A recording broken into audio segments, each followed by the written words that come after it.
So now, these days, people start to be interested in Buddhism, meditation, so many places in the world.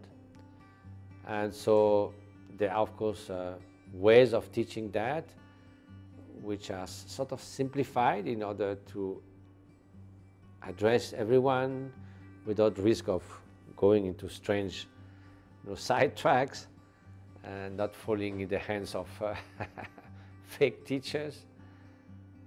But in truth, ideally, we should really look for a qualified teacher. And in the old days in Tibet, you might have to walk for 2-3 months or 6 months in very difficult, harsh conditions with bandits lurking every corner to find an authentic teacher, be accepted by him or her. Quite an adventure. Nowadays, of course, you don't go outside and ask the people in the street, where is a great teacher? If you do that in Tibet or Nepal, they will tell you there is a great teacher, but here it's not so common.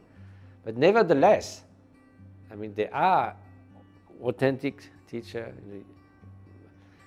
And myself, my whole life without Kanjuro Moshe or Kensei Moshe and other great teachers, it means nothing. Why should I stay in the Himalayas, just be bitten by mosquitoes? There's no point. Or getting cold in hermitage without heat and all that. Of course, I love it, but it would be just like, marmots. They can stay in the mountain and sit like that, but that doesn't help. So for me, without a teacher, this means nothing. Without Kanjuro Moshe, Kensei Moshe, Dalai Lama, and others. So there are teachers, they are not everywhere in the street, but we can find them in these days. The sons of my first teacher, like they are great teachers alive now. They come to Brazil for 1 month last year. And I mean, as soon as the Dalai Lama, I mean, he tirelessly traveled around the world. And it's not a matter of being every day next to him, but at least if once or twice or a few times in one's life, if we can be present while he's teaching. I mean, that opens something in your mind, in your heart, and then you can always refer to that in your meditation practice, because you have seen this living example of what can be at the end of the path in terms of wisdom, of compassion. So you have something to relate to, and you have a kind of transmission that took place.